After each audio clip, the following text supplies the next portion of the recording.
from being a corporate kind of lawyer to launching Pangia 3 and eventually selling it for what, 120 million bucks? Yeah, we sold for about 100 million. From 94 to 2000, I built this US-India business practice. I became PwC, advising all different types of companies like Ford, Hughes Electronics, NASDAQ. Any client of the firm that wanted to go to India, I handled their India venture. It was like the dot-com era, so many startups. You were doing a startup. And everywhere we went, we'd introduce ourselves. I would introduce myself as, I'm a senior manager at PwC. Right. And you would say, I'm the CEO of my own .com. And I'm like, I want to have a .com. Right? By 99, I had advised so many companies on how to do business in India, saw who was being successful, who was failing, why they weren't working, what was working. I said, well, I should be able to do business in India and keep advising people how to do it. I should try it myself. So I think you approached me to raise money. Sadly, I said no. I'm sure I did. It would have been a 10-bagger, right? Our seed round investors did 10x. In this country,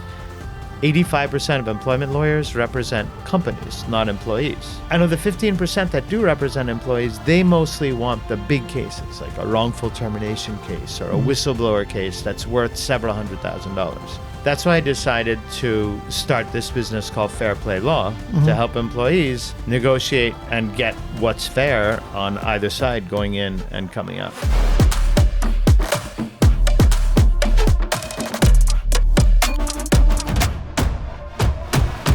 Okay. Sanjay, Rengan, how are you going? How's it going, buddy? good to see you. Good to see you. Long time? Yeah, it's been quite a while since you've been down. I know. I do like Miami.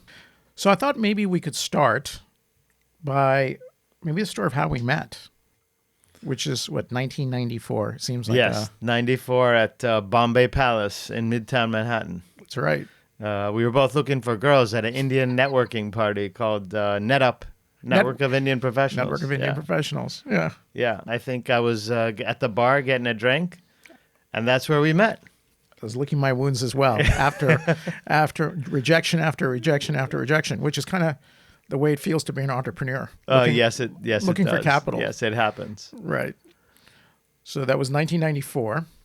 And what were you doing at the time? I was working at Coopers & Lybrand in 94. I had graduated from law school that year at Penn and just started my career as an international tax lawyer.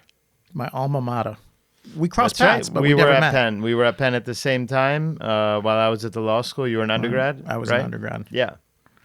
And tell me, how did you go from that to starting Pangia 3? So I ended up going to Coopers & Lybrand actually not because I wanted to be a tax lawyer, but because I wanted to do U.S.-India transactions. So when I was in law school, while everyone was going to clerk for judges, I decided I wanted to go to India, actually, if I could, because it was 91, 92 was a recession, and people weren't getting paid to work in the summer. I said, if I'm going to work for free, I might as well do something that I think is going to be fun. I didn't think clerking for a judge was going to be that exciting. So I had my cousin in India send literally ripped out from the yellow pages all the pages about lawyers in India, send them to me in the mail. And when I got that, I looked at the names that I thought sounded interesting. Wow. Because there was no way to do research back then on the firms. Right. There's no internet. There was no internet. Right. There was no material in the U.S. that was going to tell me about who the good law firms were in India either. But why? Let me ask a question. Why did you want to go back to India? Because you were born here, right? I was born here, but I had you don't speak any Indian language. I don't speak any. You're Indian essentially language. a coconut. I am essentially a coconut, which is painted brown but white on the inside. Yes, you could say that. But I had an affinity for India. Okay. So when I was growing up, my parents immigrated from India in 67. Right. We used to go back to India almost every summer. So I had lots of family and friends in India. I had a great time when I went to India. So by the time I was in law school, I was thinking, you know what, it would be fun to go work there for a summer instead of clerking for a judge. So I looked at these names in the yellow pages. I wrote letters, like literally I typed them, like probably at that point, a typewriter, right? And sent these letters saying, hey, listen, I want to come to India and be an intern to these law firms. And I picked the ones that all sounded like they had American names like Right. Little and Company or Right. Crawford Bailey, and Right. one of them was Amarchand. So I picked that one because they had a big A for their logo, so it kind of stood out in the yellow pages. So anyway, Right. this Cyril Schroff at that time, he had probably been working with his father for just a few years. He wrote back and said, "Sure, if you want to come be an intern, you can come work with us." Right. And I called him. Then I booked the call, or however you did it Right. back then, and spoke to him. He said, "Come on, And, come on out." and what year was this? This is the summer of '92, Okay. right? So I go to India and I go to this place, and it's there's maybe at most 10 people. There's Cyril Schroff, his father Suresh Schroff, and they have like 3 or 4 associates, one litigation associate, one corporate associate. So it was great because I got to work directly with Cyril all summer. As it turns out, it was the number 1 firm in India, and today is still one of the Wow. top firms in India. Right. But I got to work on things like the Motorola Iridium satellite I project. remember. That was a big one, yeah. GE's first joint venture in India. Right. So I had a blast that summer, and I decided that when I was going to go back to the U.S. and do the same thing, but from the Right, U.S. right. So when I was interviewing with law firms and said I want to do U.S.-India business transactions, they looked like I had 2 heads. Like you can come do corporate for like 6 to 10 years, and then maybe you can do international. And anyway, we don't have any clients doing anything in India. Right. So Coopers and Lybrand, though, which was one of the big 6 accounting firms that had, a lot of companies that were looking at going to India, said, you come here and do that with us. So Right. that's why I decided to become an international tax lawyer. So that's how I ended up at Coopers and Lybrand. Wow. And what made you go from being a corporate kind of lawyer, right, at a big firm, to going and launching Pangia 3 and eventually selling it for what, 120 million bucks? Yeah, we sold for about 100 million. So from 94 to 2000, I built this U.S. India business practice at It became PwC because Pricewaterhouse merged with Coopers and Lybrand in 98. But during those years, I built a U.S. India business practice advising companies, all different types of companies like Ford, Hughes Electronics, NASDAQ. Any client of the firm that wanted to go to India, I handled their India venture. And by 99, and I had advised so many companies on how to do business in India, saw who was being successful, who was failing, why they weren't working, what was working. I said, well, I should be able to do business in India and keep advising people how to do it. I should try it myself. So I was thinking a lot about looking at all these, it was like the .com era, so many startups. You were doing a startup. And I said, I have to do this. But I was thinking of all the industries that I Right. was exposed to. And I said, I have to find something that's an industry I knew, right? Right. So it wasn't going to be automobiles or satellites with all my clients. And then so 2 of my clients ended up coming to me with an idea. And one was a banker at Goldman and the other one's at Blackstone. And they had this idea of outsourcing word processing for banks and law firms. That was Office Tiger. That was Office Tiger. And what year was that? So that was in 99, 99. right? So This is pre or post the cruise? this is before the cruise that I met these guys, but it was... So I started working with them, advising them about this project for all of 99, thinking this would really be great, but there was no discussion about my becoming a part of it. Then we went on the cruise, Yes, the Seminole cruise. the Seminole cruise, the Millennium cruise, because you and I thought that Y2K was a real thing, right? Right. So throughout the 90s, I was fully obsessed with the Y2K right. The problem. whole world was going to blow up. I invested clocks. all my savings. I invested in the Y2K companies. I Right. thought the internet was silly, Right. right? So figured if the world is going to stop at midnight We might as on well be on a boat. 1999, let's be on a cruise. And what can go wrong on a ship, right? Right. So we went on the Millennium cruise, right? Right. And That was a great that great was cruise. an amazing time. Right. We had I mean, no it was money. a massive party. was a- Everyone. It was a Carnival cruise line. Everyone was it was like a 1-week New Year's Eve party. And Right. everyone was meeting everyone, having a great time. Right. And everywhere we went, we'd introduce ourselves, and I would introduce myself as, I'm a senior manager at PwC. Right. And you would say, I'm the CEO of my own .com. And I'm like, I want to have a .com, right? Right. Everyone wanted a Right. .com. So Everyone I was .com. like, you're like, I'm the CEO of artinside.com. Right. We sold then- art online before it's Yeah, popular. right. And that was the concept. Yeah. Yeah.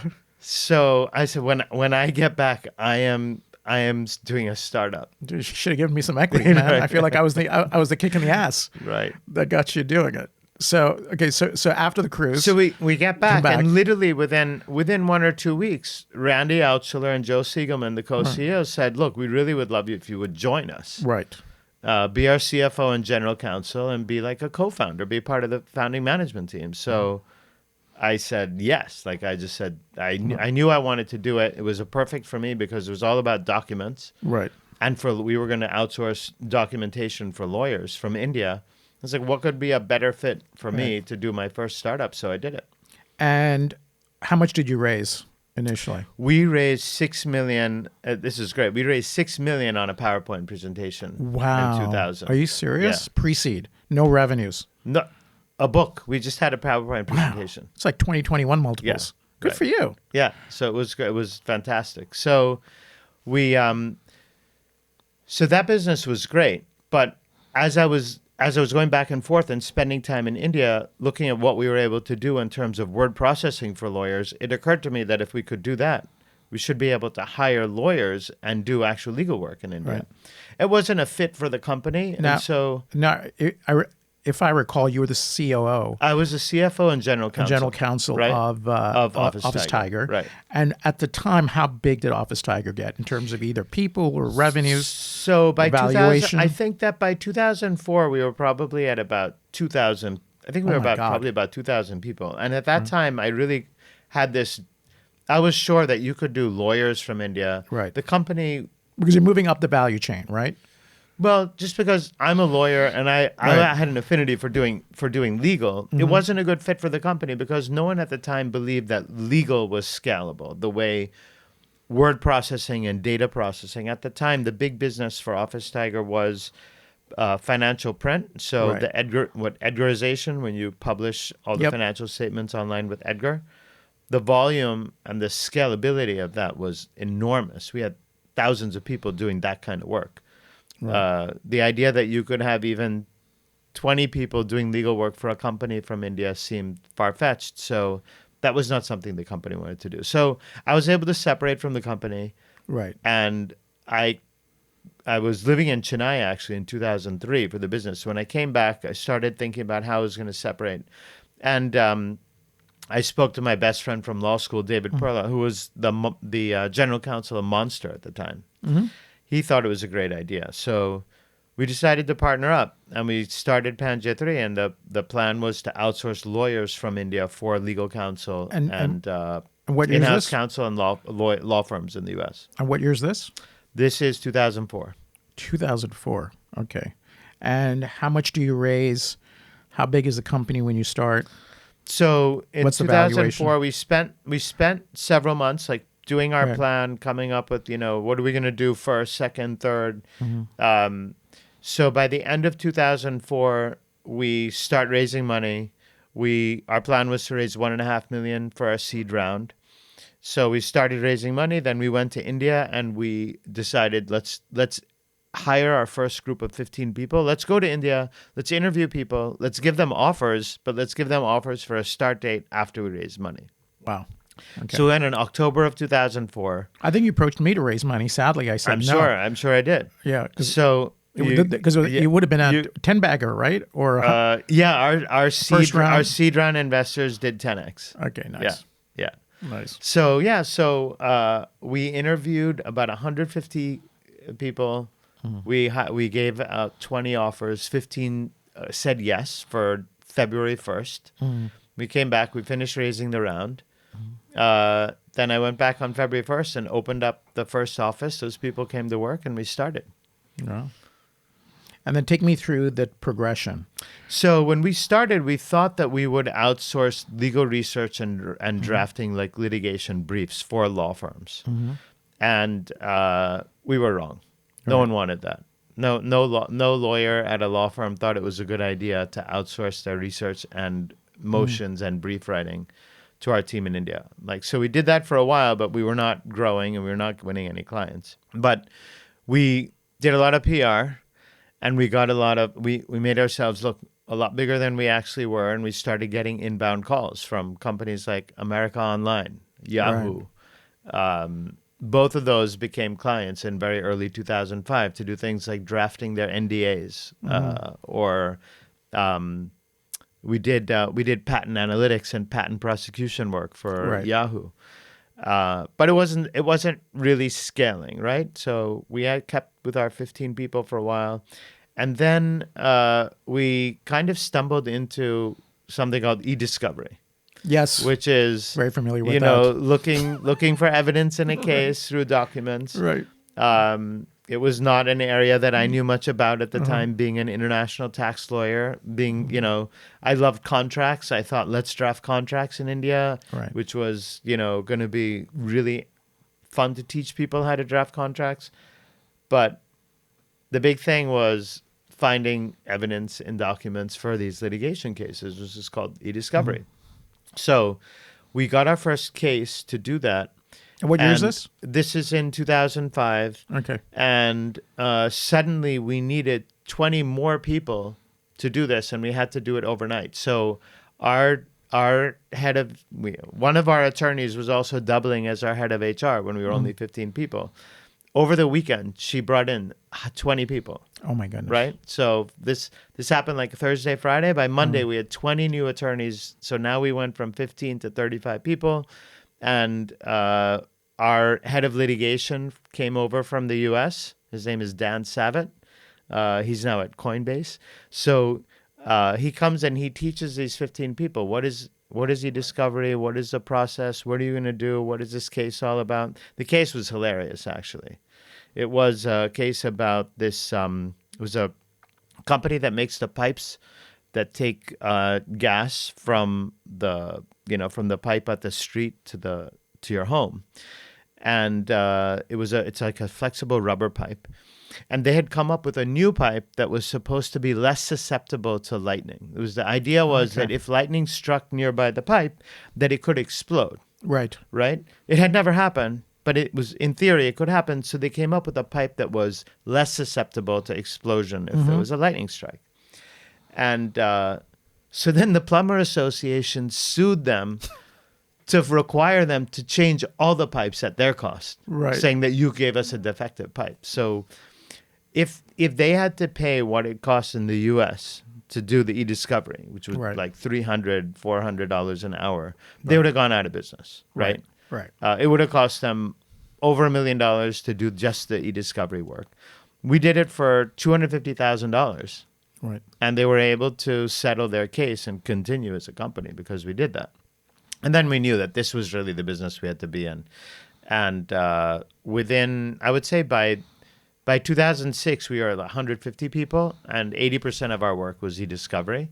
And the business really took off in the financial crisis, right? 2008, 2009, when all the banks were in litigation, and we were able to win most of them as clients. So from Bear Stearns to Lehman to JP Morgan, we did e-discovery for many of the financial crisis cases.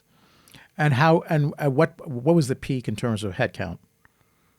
Well, it kept growing. Even after we were acquired. When we were acquired in 2010, we were at 600 attorneys. David and I worked there for 2 years afterwards. You had golden handcuffs. We didn't actually. We just had a gentleman's agreement that we would stay and work for 2 years before we handed over the company, which we did. But we were not locked in any way. And you sold for about $100 million? We sold the company for about $100 million in 2010. And how much had you raised in capital? We had raised about $12.5 million. Any liquidation preferences? Any ratchet? Yeah, there was a big waterfall. Okay. Yeah, the terms at that time were not very favorable for entrepreneurs, right? 1.5 times preference, participating preferred, which meant the investors got back their money and then they participated. Right. Right. Yeah. So yeah. But you did quite But well for we yourself. did fine. Yeah, we did fine. It was great. So you asked about headcount. So in the 2 years that we worked with Thomson Reuters after they acquired the company, we grew from 600 lawyers to over 1,000 lawyers. Wow. Right. And we grew revenue probably more than 50% in those 2 years. So tell me, as you go through this business, were there any times either at Office Tiger or Pangia 3 where you're like, I'm done. This is way too hard. Just tell me a little bit about the personal sacrifices, the family sacrifices. Was it easy, like the way everyone seems to make it seem on Instagram these days? Give me some anecdotes. It was a 24/7, 365 activity. Right. Right, which meant so my oldest was born in Saban. Yeah, Saban was born in October 2000. Yeah. Right. So once we started Office Tiger, I was basically working all the time, and I was traveling to India constantly. So the real sacrifice was the time with Saban. That's when you were living in White Plains, right?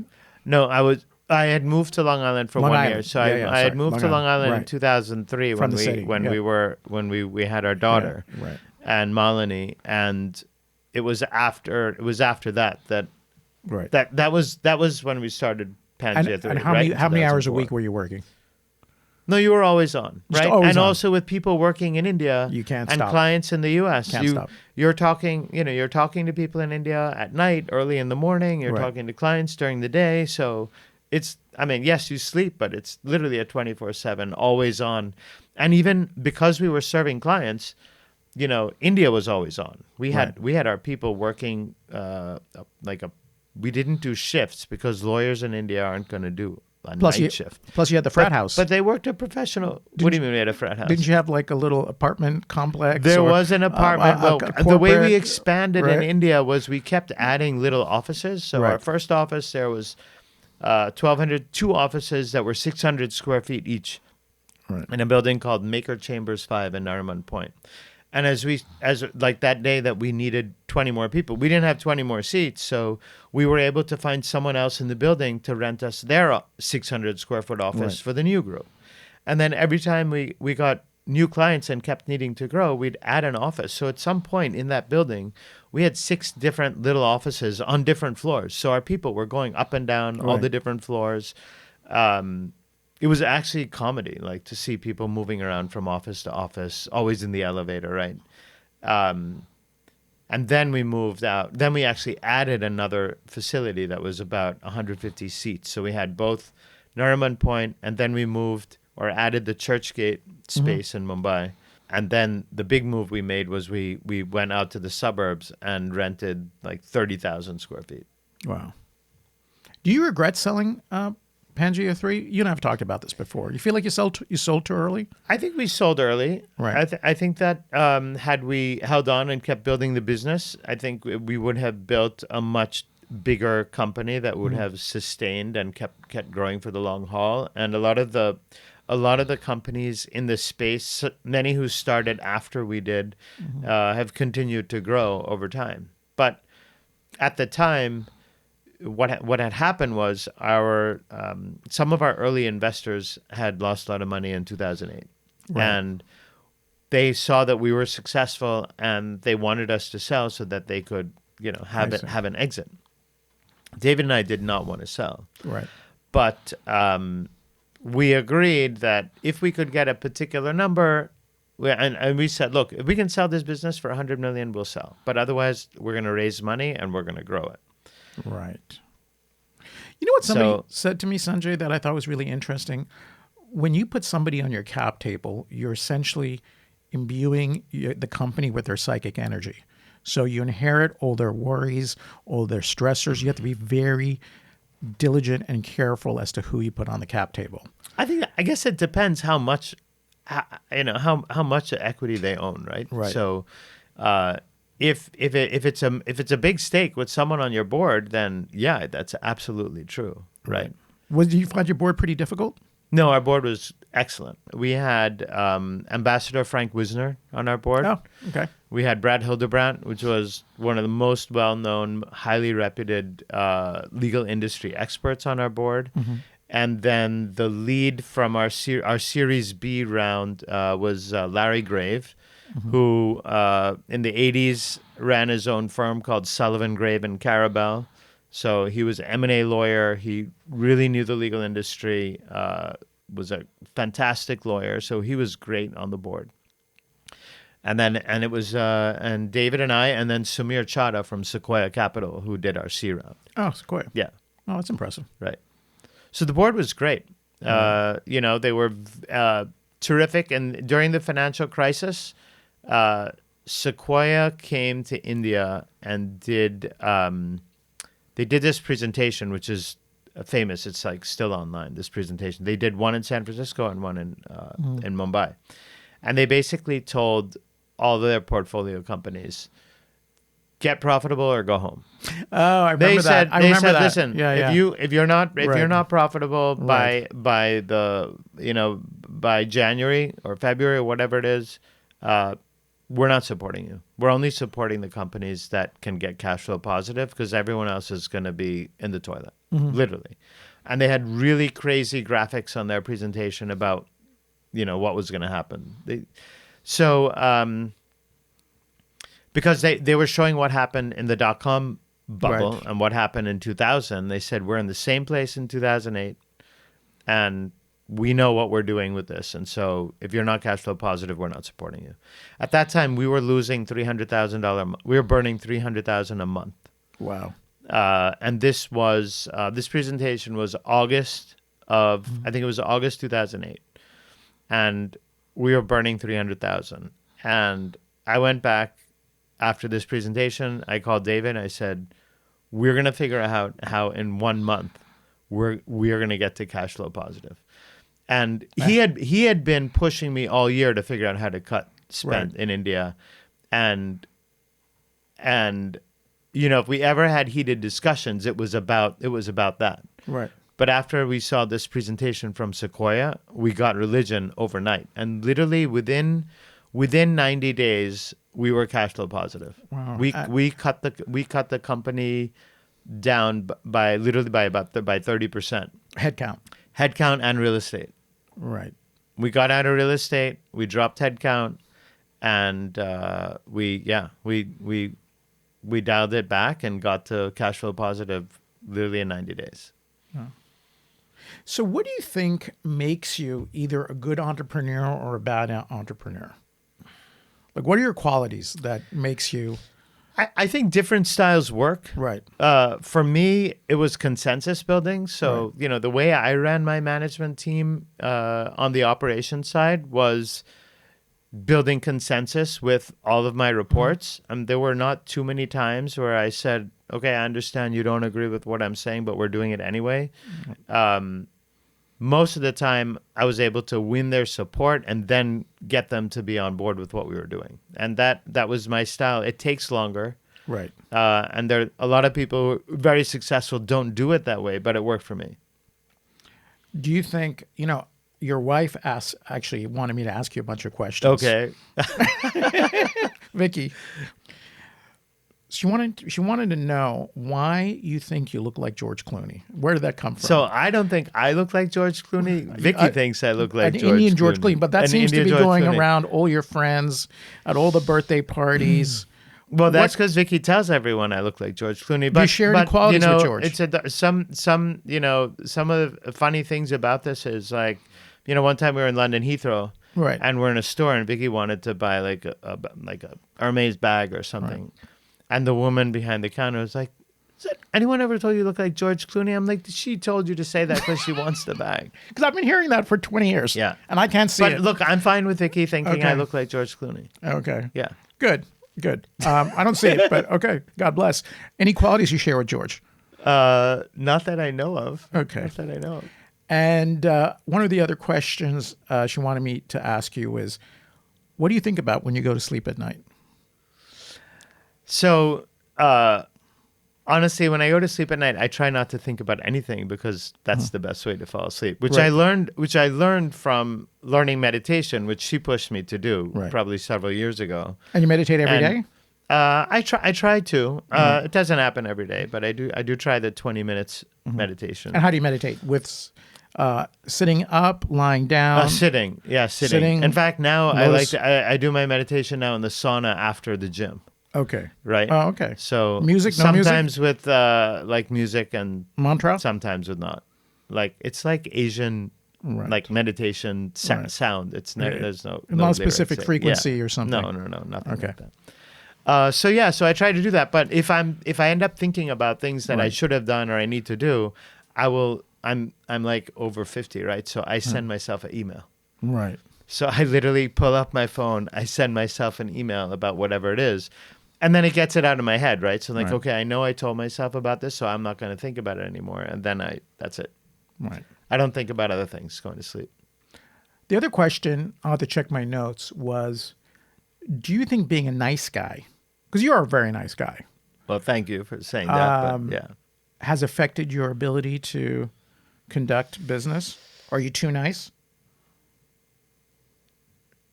I'm sure there are ways that being nice can be problematic. Right. You probably leave money on the table all over the place when you're being nice, but it can help, right, in many ways. So our retention rate at Pangia 3 for any employee who had been with us for over a year stayed with us. Our retention rate was 96%. Like almost nobody left after 1 year. So within the first year, there was like 50% attrition because we were deciding people didn't fit or they were deciding we were too much for them. So 50% in the first year. But anyone who made it past the first year never left. Right. Many of them are still there today, like 20 years later. I actually checked my notes just now. Yeah. So the question is really she believes that you're a generally decent person. And the question is, over the course of your career, has that helped you and what has it cost you? Look, I think it helps to be genuine Right. and to be honest and trustworthy. And it works whether it's with investors or clients or people, right? It works. Right. Right. I've seen other businesses where people aren't transparent. Right. Where I think it comes back to bite you, right? Karma. Yeah. Well, no, it's not karma. I think people see through people not being honest about something. Right. So, I think with our people, we were very transparent. We were very open with them about what we were doing. So I told you about how when we terminated 30% of our people, we also cut back salaries for people, but we explained to everybody exactly what we were doing. We shared with them our numbers. We explained why we were cutting certain people back and what our plan was. And none of those people left. Right. Right? They trusted us. They trusted us. Everything we said what we were going to do, they trusted us because we were open, honest, and genuine about everything with them from the beginning. And what does that cost you, being like a decent, nice person? Because most people in business are sharks. I'm sure you leave money on the table with clients. Right.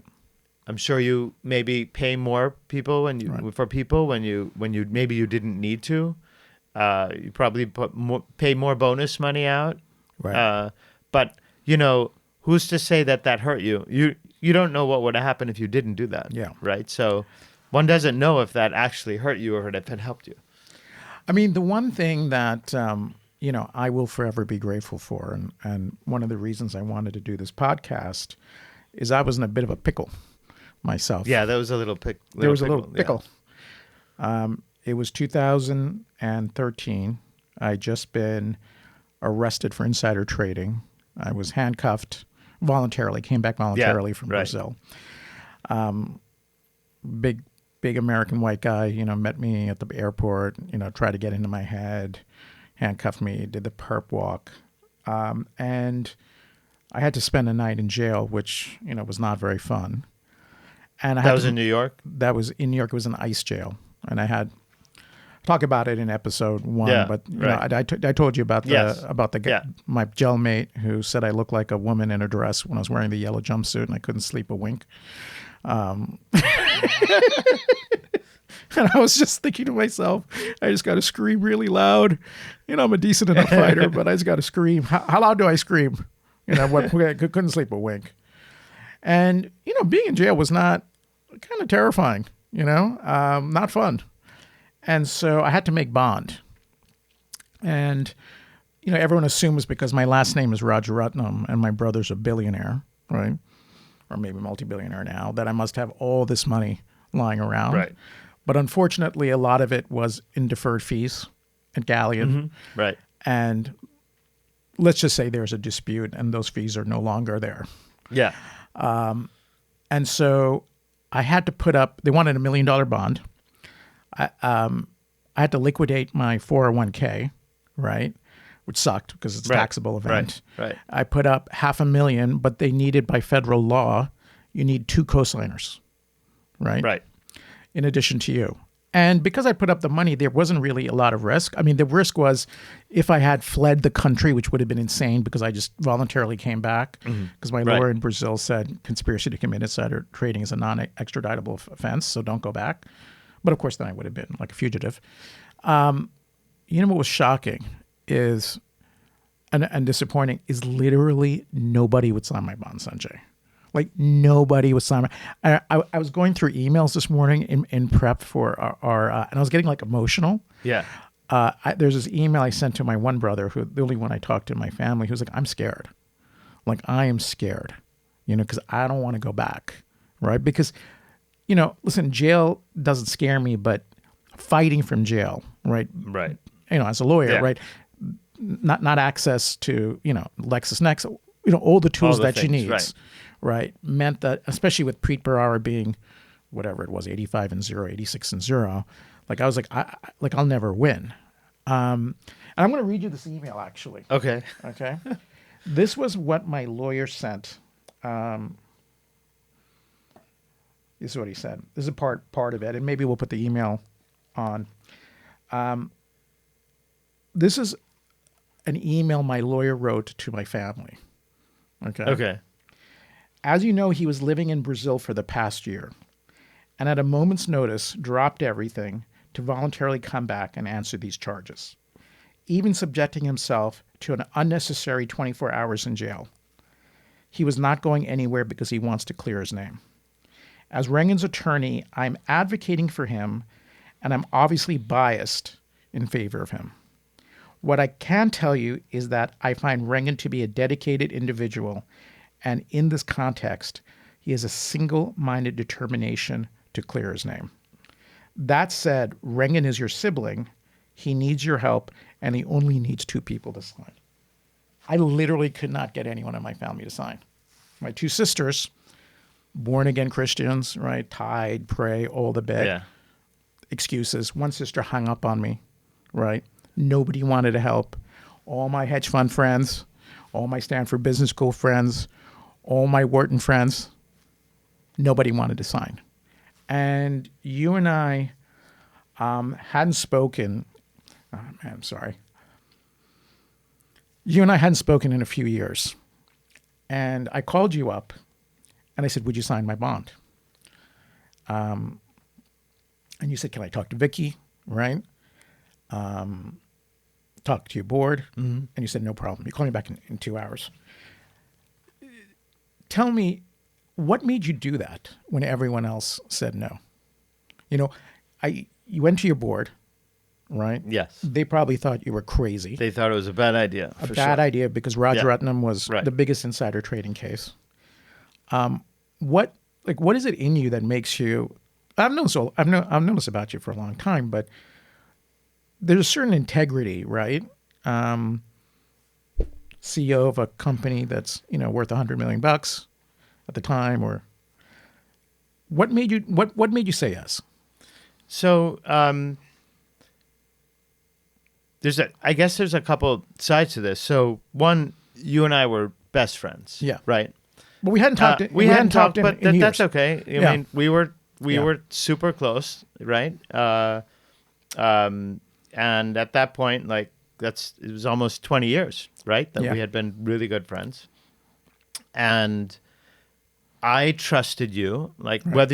whether you had done what they said you did or not, Right. like I believed 100% you weren't going to abscond. So After coming back. right, so Right. I wasn't concerned about risk from the standpoint of being on the hook, right, for the Right. money, because I said he's not going to disappear on Right. this.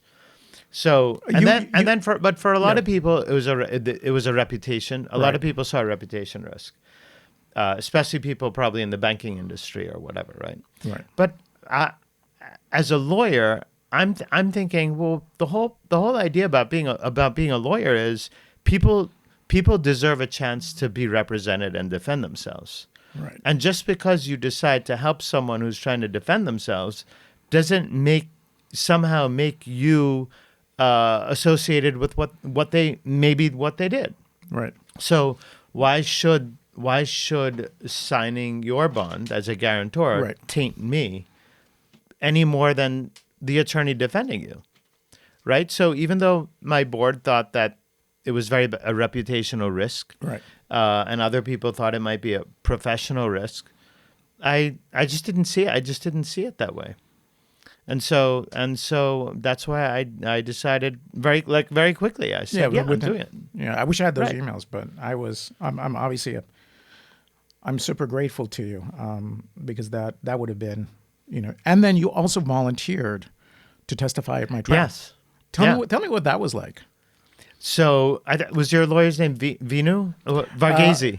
That was the first lawyer. Varghese. Okay. Anyway, he was terrible. So yeah. but- So he asked me if I would Right. testify. I said yes. Right. And I think I came there, You but came. and I was living in India at the time, right? Yeah. So Did you come especially for that? I don't remember. Look, I used to come back and forth for various Right. parts of our business. And in fact, I happened to be in New York at the time of the bond guarantee, so I was able to Right. sign Coincidentally, and deliver it, thank right? God. So I came. Ended up that they didn't need Right. me to testify, but I was happy to do it. And what was it like? From obviously I was on the other side, right? Yeah. What were you observing, or what was your take of the whole thing? Like just as an observer. Well, look, I know a little bit about what goes on the prosecution side, Right. and how our system works, right? Right. The prosecution, unfortunately, in our country, the way the law works is everyone takes extreme opposite sides, Right. and fights the hardest, whether they believe that's the right approach or not. They view it as their job, and the prosecutor thinks Right. it's his job or her job to fight to put you in jail as hard as they can, whether they think it's still the Right. right thing or not. And so there's no way to actually know then when someone's being prosecuted whether they really did what's being said, right? Right.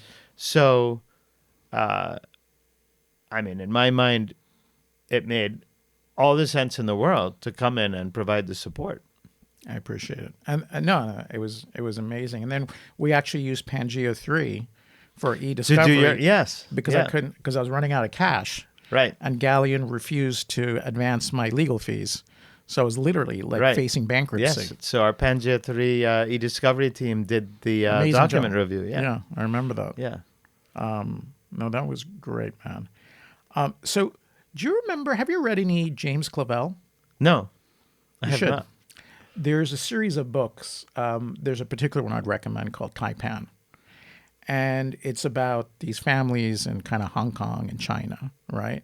And the Taipan wanders around with a coin.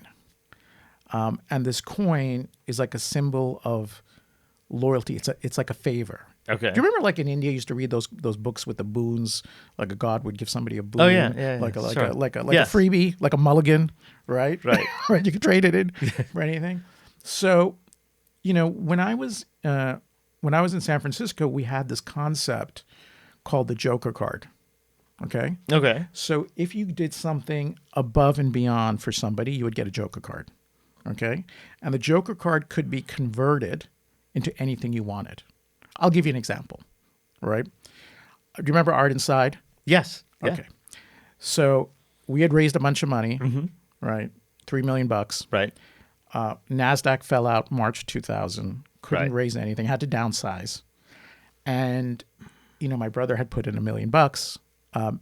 I'd come on as head of biz dev, but the board wanted the CEO removed, and I became CEO. And he's like, it's $1 million, just, like, whatever, who cares? And I'm like, my pride would not let me, I think you and I share the same kind of intensity where we'll never give up. And so I was like, there's no way I'm going to let this go down. Right. So I literally slept in the office, right? Got it around, finally found a buyer for the company, Bruce McGraw Graphics. Okay. And the deal was closing in 2 weeks. And the investors would have gotten 80% of their money back, which, they considered me. Right. It was like a home run. Right. Like they were expecting 5 cents or 10 cents. Yeah. But I was like, I'm not gonna do it. Which I actually want to talk about what makes a good fiduciary. So anyway, 2 of my friends get some sort of discount airline last minute to Sweden. Okay. And they're like, we're going to Sweden. It's like $400 from San Francisco to Sweden. You have to come. I'm like, I can't go. Yeah. It's like, I'm closing in 2 weeks. Right. Like, what? And they're like, one guy had a Joker card. He's like, I'm pulling my Joker card. So literally, You had to go to Sweden. literally within 12 hours, I left the office, went home, packed my bag. The choir thought I was insane. That, like, have you lost your mind? But it was the sanctity of the Joker card. Joker card. Okay. Right? Because they had done something for me that went above and beyond. So the Joker can be called. That's an extreme. So there's only one Joker card that currently exists. I've managed to somehow redeem them all. But today, I wanted to give you a Joker card. Oh, wow. So I'm getting a special one made in Sri Lanka. Okay. This is an IOU that you or your family can trade in for anything. The only things I won't do, obviously, is anything illegal. Okay. Right. That's a good thing. Or anything that hurts somebody. But I'm going to get a nice right. one in a box. Okay. But that's for you, buddy. Thank you. So that's the Thanks. concept. That's You're probably wondering, where is this going? All these non sequiturs. That's great. Right. So now cool. that's a second one that exists. And there's one more person that I want to give one to.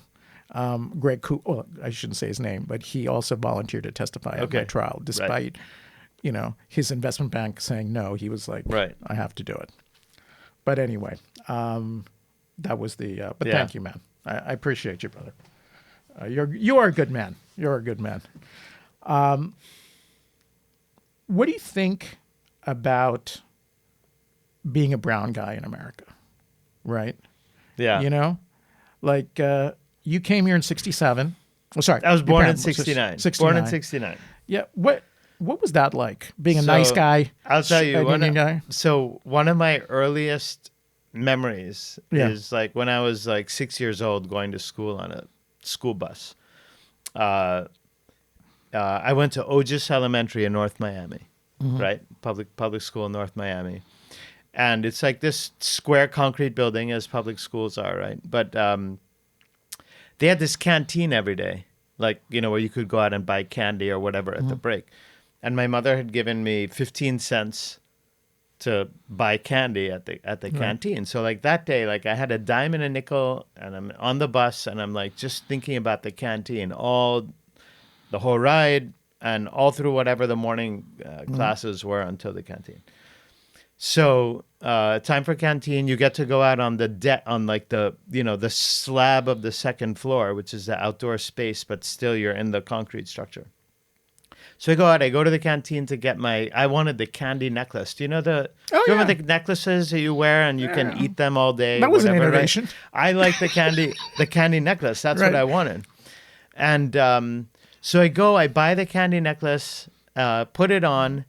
And then suddenly I find myself slammed down into the concrete slab, knees first, right? I open my eyes and I see spit like coming down my glasses. And then I hear chanting, four-eyed N, four-eyed N. I'm like, what is happening, right? Right. So, yeah, being a brown guy as a kid in the 70s was a little tough. Right. And so in the 70s in the United States, there were only 100,000 Indians, Asian Indians in this country. 100,000. Only 100,000 in Wow. the United States around that time. Wow. Okay. And so, and in Miami, there were none. So Right. no one knew what I was, right? Right. Most people thought I was either black Right. or they thought I was a Native American Indian. So, these kids obviously were taunting me for being black. Right. But very often people would come up to me and ask me, what tribe are you from? I'm like, what? Right. No, I'm from India. Okay, but how? There was I was like, so that happened a lot. So Right. then they started this cartoon show called Johnny Quest. And it was about this family that traveled around. Haji. They traveled around the world on this plane, and they solved like mysteries or issues or whatever. So when they go to India, they decide to adopt this kid, Haji. Right. He is apparently in the stories. He was the seventh orphan of the seventh orphan in Calcutta. Right. Anyway, they adopt him, and now he's on the show, traveling around with them on the plane, wearing a And he- turban. wearing a whatever. turban. Yeah. So his name was Haji. So after that, it was very easy. Everyone knew what India meant. Right. They knew what Indian was, and so they just called me Haji. Like, oh, like Haji, and they You call know me what? Haji. I still get called even Haji. to this day. I get called Haji. I get Haji today. Yeah. You know, the building that I live in that's full of old people. They're like, Haji. They Haji, yeah, because Yeah. they saw the show. Because of Johnny Quest. Right. It'd be fun to watch one of those episodes. We should watch one of those. But how do you think that shaped you? So- Go ahead. Sorry. Well, look, that's interesting. That year, it was 1976. Right. It was the bicentennial. I remember the bicentennial. year. I used to collect those Right. bicentennial the- quarters. I remember those badges. Yeah. School was My all God. about like drawing flags and like learning all the Right. patriotic songs and Right. and America was great, right? Yeah. And so I didn't really think about that stuff so much. At home my dad was an entrepreneur. Right. He had come to this country in 67, 21 years old with nothing. And he came here because there was another one Indian person in Miami who was going to teach him the ropes of the real estate business. So Right. he had started learning the real estate development business for this guy, Sham Sani. And, so by 1976, he'd been doing this now for like 8 years, and he had started to buy his own properties, started to develop his own properties. So I got to see a successful entrepreneur doing better every year, which you could tell by the car. We went from the Pontiac to the Cadillac to the Mercedes by 1980. Right? So Can you do your Tony Montana impression? no, I'm not going to do Tony Montana impression. The cream puff. Come on. So no, but you asked me about racism, right? I think, how's it shaped? How's it shaped you? So it largely wasn't really a top of mind issue, but Right. it did keep coming back, and I'll tell you this other story. So when I was in law school, at Penn, and I was interviewing with firms. I remember this one interview with this guy, a Miami law firm actually. I don't remember which one it was, but I'm pretty sure it's one of the ones that doesn't exist anymore. But anyway, I'm at the interview. I sit down, and the first thing this guy says to me, white guy, obviously. When are you going back? I'm like, I've heard that so many times. What are you talking about? He's like, you're Indian, right? When are you going back? I'm like, no, I grew up in Miami. I want to come back to Miami to practice law. He's like, yeah, but when are you going back? And I knew the interview was over. Like, it was pointless at that Listen, point. Yeah. even this podcast. Yeah. All of my friends are like, what is this Sri Lankan thing? We're like, what are you going to interview more brown people?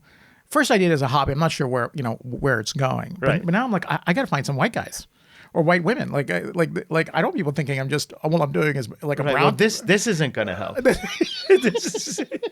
But if we were two white guys, nobody would say that. No, Nobody they would wouldn't say, you like- got to have an Indian guy. No, they would not. Right. Right.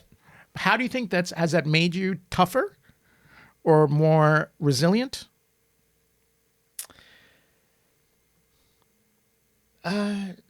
I don't know if it makes me more resilient, but I think I guess recognizing it,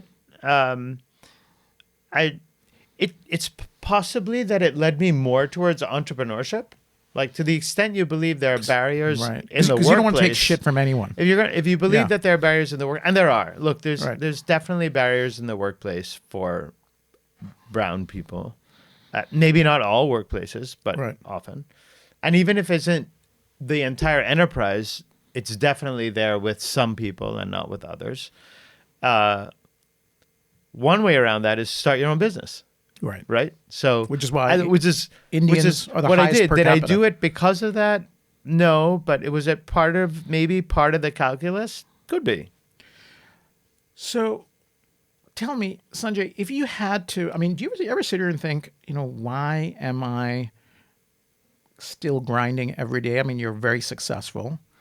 You sold your house to Gisele Bundchen. I did sell my house. to Tell us Gisele that Bundchen. story. So we had listed our house in 2019. I to sell. remember. Yeah. You couldn't catch a And, cold. it was listed for 1 year, and we didn't get a single offer.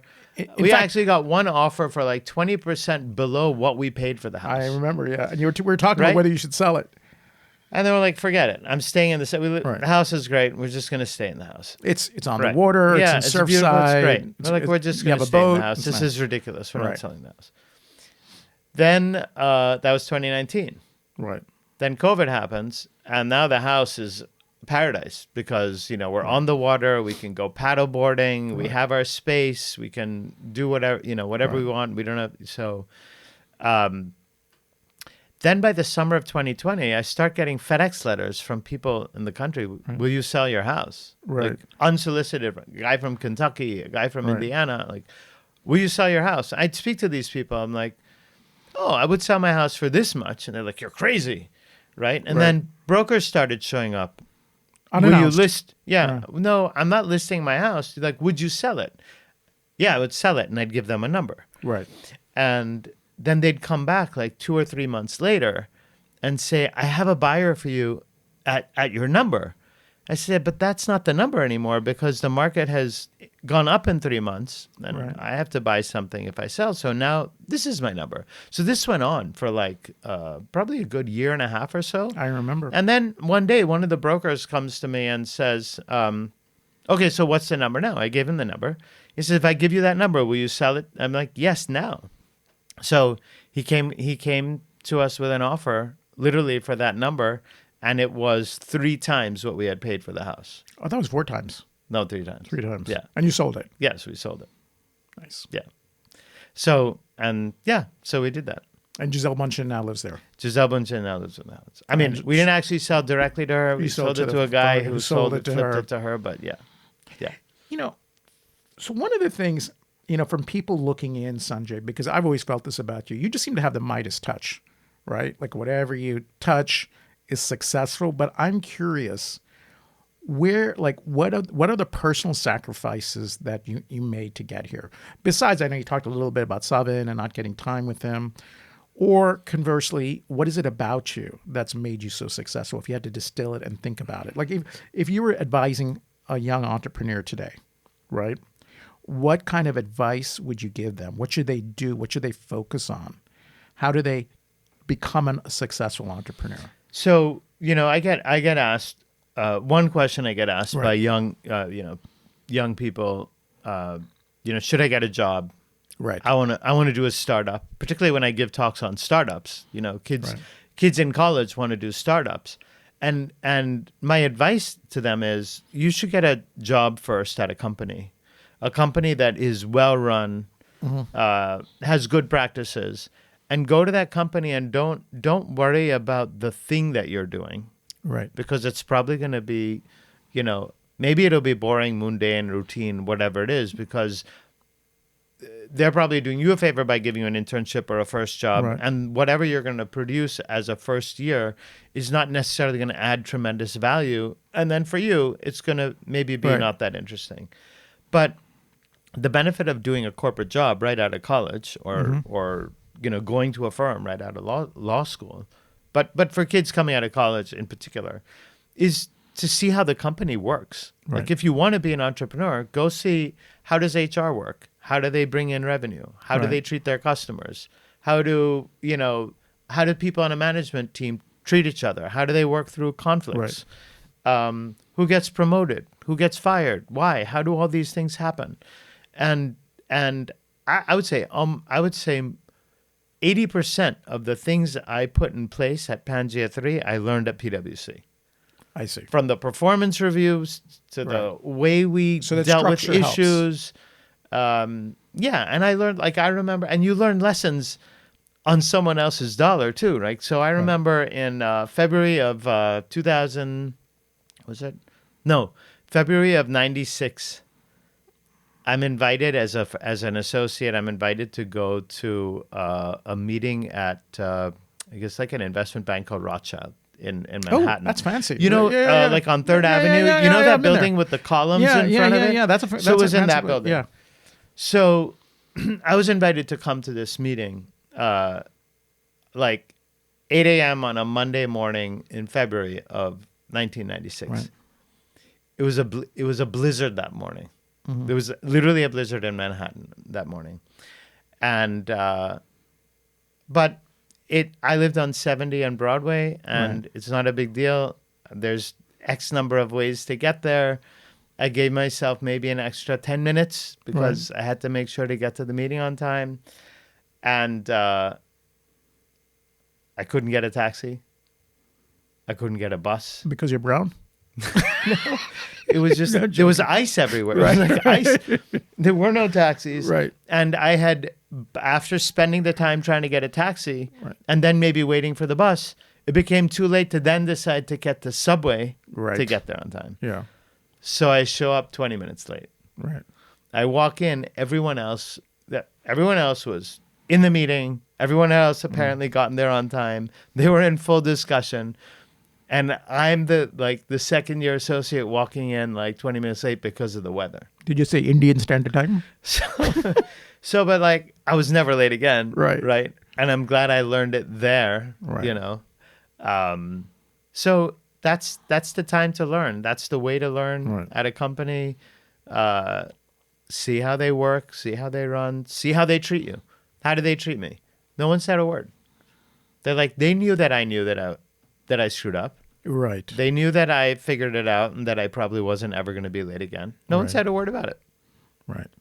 And that, I'm sure that lesson played out when I had employees and they did something that I knew they knew wasn't right and that they needed to fix. Right. So yeah, but I think that's the right path for people who want to be entrepreneurs. Now, it seems like you could, given all your success, just hang out at your place at the Ritz, hanging on your boat, relax, travel. What makes you want to do another version next, and what's taken you so long? I mean, you've been talking about doing something for a decade. Yeah. Okay, so question number one, Right. Why have you taken a year, to come up with this idea, right? What were the blockers? So, and second, yeah. why at age, whatever it is, 50, I'm 56. 56, have you decided I want to do a version next? I want to do the next version. I'm going to build again. Right. You took a 10-year hiatus. I love building. I'm building companies. Right. It's fun. It's exhilarating. Right. It's rewarding. Right. So that's why I want to do it. Right. Right. I have been advising law firms on innovation. So when I came back from India in 2014, I started advising law firms on innovation and also building custom software solutions for law firms. And in that, I learned a lot about how big law firms work, how they think, how they deliver to their clients. The legal tech industry is really interesting, right? So many lawyers who want to go and become entrepreneurs, lawyers love contracts. Right. They think contracts is art, like the art of the contract and writing the contract. And they think, wouldn't it be a great idea if we automate contracts and make it easier for everyone to write contracts? Guess what? There are literally 1,000 companies that automate contracts. AI Like companies. AI, no, like just SaaS software companies, right? Right. AI is new, and now, yes, they've all integrated AI, but there are 1,000 SaaS software companies that will help you automate drafting a contract or making changes to a contract someone else has sent Right. you or whatever. And they're all good. Right. A lot of these tools are really good. And if they're using AI, they're using one of the available models, right? Like whether it's OpenAI or Anthropic or Gemini. But they're not training They- their own LLMs. they're building on top of those LLMs, which means no one has unique IP. They don't have Right. the proprietary They're just IP. wrappers. They're wrappers on the Yeah. thing. But that means the next guy can build the same thing. And so the result is everyone has a good client because the products work. They're Right. great. So they all get a couple clients. But almost none of them can really scale because there's not really that much differentiating one SaaS contract solution from the next.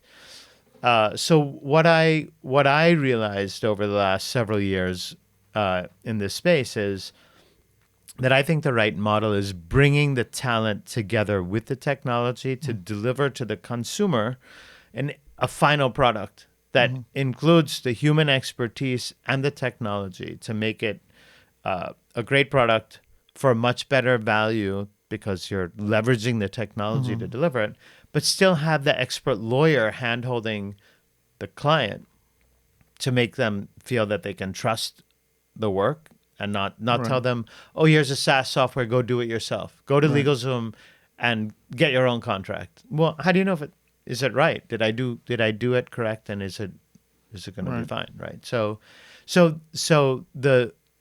the business that I'm working on now brings together lawyers with technology.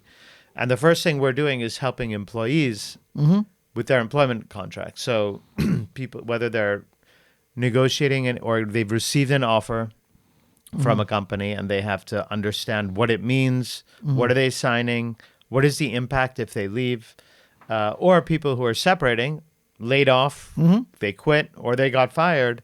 They're probably faced with a separation agreement of some sort, and they've been given 5 or 7 days, depending on what the state law is, to sign it. And they need to understand what it means and what's fair, what could they ask for. Not knowing any of those things, people typically just sign. They think, oh, I can't negotiate, I'm just going to sign it.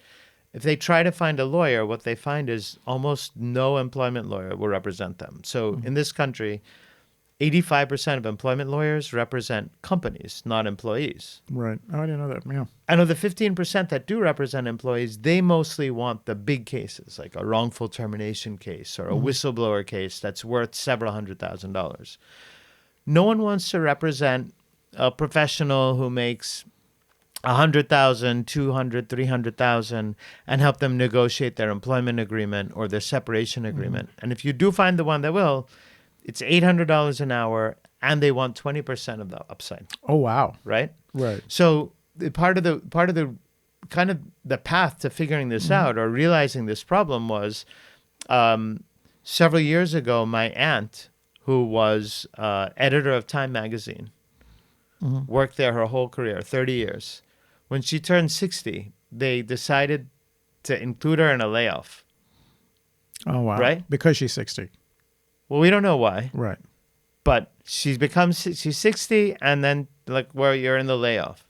She's the editor of Time magazine. Wow. So she calls me like, do you know any employment lawyers? What should I do? So I said, I will help you find an attorney. So I called employment lawyers I know through my network. Right. And the few lawyers we spoke to that said that they would consider a case, it was $800 an hour and 20% of the upside. Wow. And the editor of Time magazine doesn't make enough money to pay that. Right. So my aunt decided to just go with a friend who could give her advice and just do what she could do with that. A year later, her daughter gets terminated from a financial services firm in New York. Yeah. And she calls me asking me, can you help me find a lawyer? And the same thing happened. And I had been through employment type matters as a GC and CFO. And in my own company, we had, because Pangia 3 was a company of lawyers, anytime you terminate someone, they sue you. right? Of Because they're course. lawyers. Yeah. So we'd been through many of these types of cases. So I definitely understood the space and realized that there was a void. There's really no one to help employees. And as a result, most people just sign and pray when they get an offer letter, assuming they can't negotiate. And same thing on separation. So that's why I decided to start this business called Fair Play Law to help employees negotiate and get what's fair on either side going in and coming out. And you've already raised a round. We're in the process of raising a round. We've raised about half of our seed round. And you've generated some revenue. Yes. Yeah. Nice. And just we really launched in January. And in January, we represented employees whose aggregate salary exceeded $1 million. And we were able to help them negotiate severance more than 50% when nothing was on the table when they were terminated. Wow. You think AI is overhyped? I think that the idea that AI can do everything on its own is overhyped. I think people don't appreciate the value of human expertise in the whole workflow of what anybody actually needs. I think the people who win going forward are going to be the people who really know how to use AI to deliver a solution. I think that I think a lot of the businesses that are meant to enable people to just do everything by themselves without the expert won't necessarily work. Let me ask you a question. If your father hadn't decided to come to the United States in 1967, right, and you were in India, what business do you think you would have done if you didn't have all the connections and resources you have today?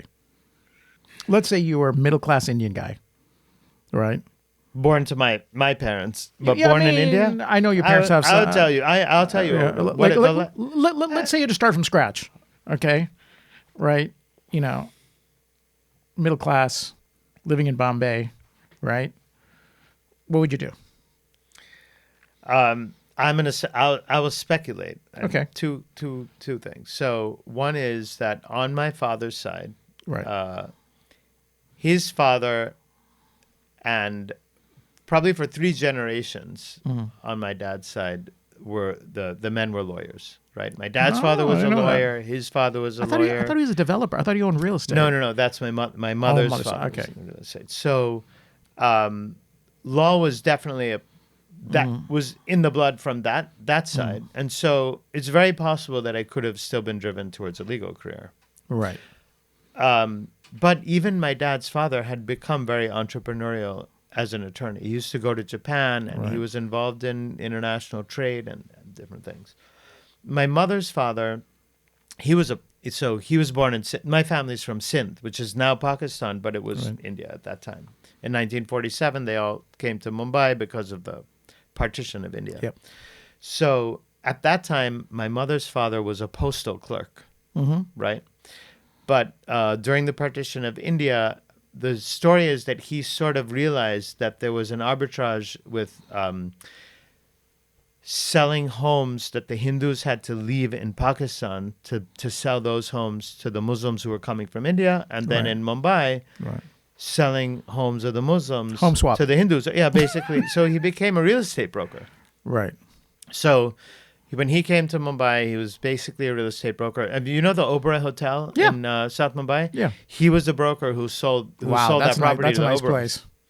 And then he got into real estate development. So he then started to figure out how you can, raise money and build buildings. So he built a number of apartment buildings that are in Mumbai today. And then he built, there was one building that they built that they built it to be an apartment building, but somehow came up with the idea of turning it into a hotel, which is the Shalimar Hotel in Kemp's Corner in Mumbai.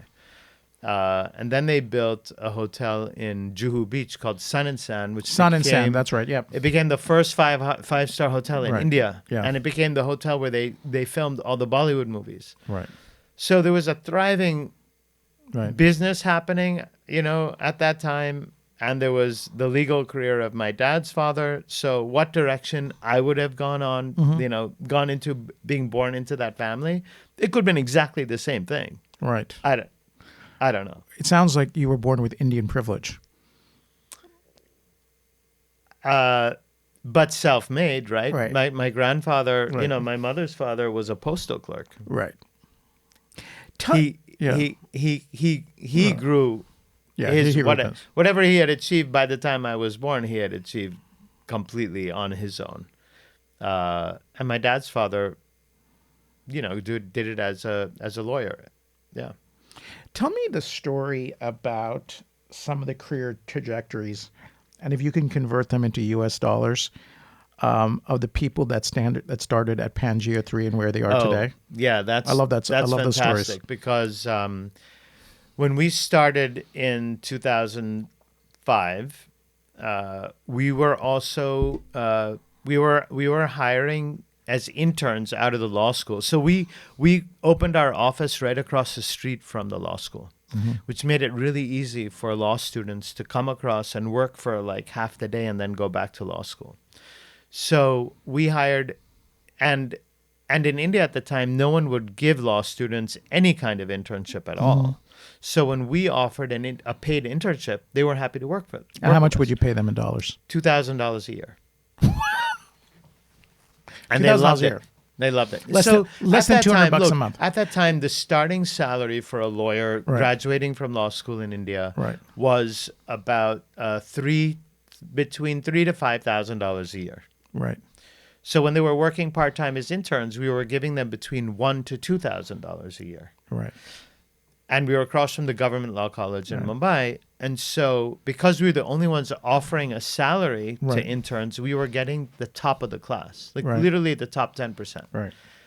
And so of the top 10% that came to work with us, the ones that did really well, we offered them full-time jobs for when they graduated. And because they really enjoyed working at the company, a lot of those people who would have gone on to the top law firms stayed with us. Right.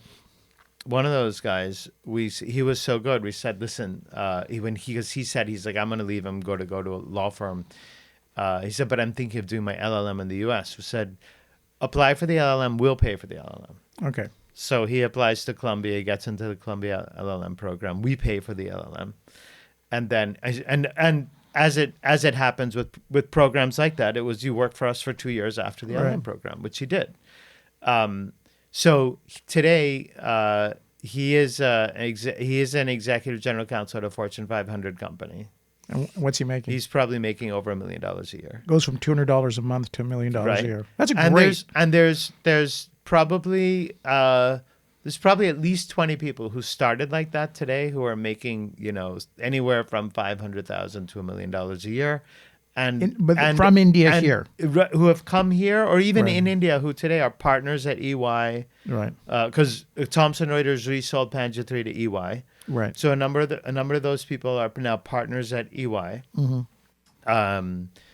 We have people who stayed on it and became executives at Thomson Reuters, who are making that kind of money, and some who are entrepreneurial. So I'm invested in at least 2 of our alum. One of them is doing phenomenally well with an AI-powered recycling machine in India. So the company is called Ishitva, and it is an AI-powered machine that automatically sorts all the recycled material. Ishitva? I don't know what it means. I know what it means. It's Ishitva. But they basically feed all the recycled materials into the machine. It sorts by color, by material, by what was inside it. Right. So if it was cosmetics and it's plastic, it goes in one bucket. If it was food, it goes in another bucket. If it's metal, it goes in another bucket. So everything is done automatically. Right. They're growing phenomenally well. Right. That's amazing. The great stories. Our CTO now runs his own software development company called Mystique, AI-powered company. They're doing a ton of business in the insurance industry and the legal industry. There's several others, but so give me the playbook. I'm a young kid in India right now, right? Since obviously we only interview brown people. That'll change. And he's like, wow, I'd love to make $500,000 a year. How does he do it? So I'll go back to what I said before. Get a Right. job at a great company. Right. Doesn't matter what you're going to do, but pick a great company. Learn how they run. Right. And then the advice that I also like to give people who are working at businesses who want to know how to grow, because people even at Pangia 3, there were people who grew their salary 10x in just a few years. Wow. There are people who didn't, Right. but there are people who did. And And then, what's then the people difference? say, what's the difference? What's the difference? I'll Yeah, tell you what's what the difference is. What's the difference? The person who learns the job of their manager so that they can 100%. do their job when their manager goes on vacation Yes. is the one who gets the manager job. Right. So as soon as someone was able to do their manager's job, once they had been doing that for a few months, we'd promote them. Right. So there were people who skyrocketed, like from 1,000 a year to 10, then 20, 30,000 a year, Dollars. just within a few years. Yeah. Dollars. Right. Because they kept learning the manager's job. Right. And because we were always growing, we always had room for another manager, another senior manager, another VP, Right. or whatever it was. And so, yeah, people who learned to do that quickly moved. But the people who just came to work every day and just did the work, Right. their salaries went up, 5, 6, 10%. So what Yeah. you're saying is you got to go beyond the call of duty, and you've got to figure out how. Like for me, I believe that the people that move up the fastest is the people that make my life easier. Right. So if somebody works for me and they take burden off me and are trying to say, what can I do to reduce your stress? Those are Right. the people that get rewarded, right? Because they think like owners. Right. The problem is I feel that people are either in two buckets. They think like employees or they think like owners. The employees want equity upside, but they don't want to do the work. Whereas the people that think like owners are willing to put in the work will eventually get the equity upside. Right. Because you'll take care of them. Absolutely. And if they take care of their manager. So, I don't believe a lot in hierarchy. Right. Neither but, do I. But on the other hand, if you're working for a manager, you're going to be much better off making your manager look great than trying to make someone above them think you're better. Right. Right? Right. Just I see what you're saying. Yeah. make your manager a superstar. Right. And you will be good uplifted. advice. Don't Right. try to go to the person above your manager trying to go around your manager. Like, there are times when that's appropriate, and it's there could be a good reason to do that. But I think the better strategy for the typical person working in a company Right. is to just help their manager look like a rock star. Gotcha. Any last things that are on your mind, words of advice, thoughts that we haven't covered? I don't know. We've covered a lot. How about, what would you like to be on your tombstone? Here lies Sanjay. He was known for signing Rengan's bond, being a nice guy, building great businesses, having 3 kids that are really well adjusted and awesome. Like, what would you like? How would you like? Because, in 3 generations, nobody will know who we are, right? Right. I mean, you probably don't remember your great-grandfather's name. So what would you like to be known for when it's all over? I'd like to be known for having done things in my life that are innovative and that help people. Right. Right. I think that's what really has motivated me to do the things I've done, is like, what can we do that makes a difference and it's new. I've never been able to really get excited about doing business for the sake of business on its own. Are you happy And absolutely. on all areas of your life? Yes. Yeah. Do you feel from a career perspective you're satiated? Or is this new venture kind of filling that void? But I wouldn't call it a void. Right. It Just want to build the I next... was just it's something I like doing. I love Right. doing, and I wanted to do it again. Right. It wasn't. Right. I wouldn't say that there was a void. I remember when you came to me when I was at Sedna and I was running money, and you pitched me on Pangia 3, and unfortunately we were we only did public stuff, and we didn't have enough of a side pocket, but you really believed. Oh, Right? 100%. Like I could feel 100%. like you felt it in your bones. Right. Right. In a way that I don't think you did with Office Tiger, but that's just my read of knowing you for a while time. I think like you were really excited about Pangia 3.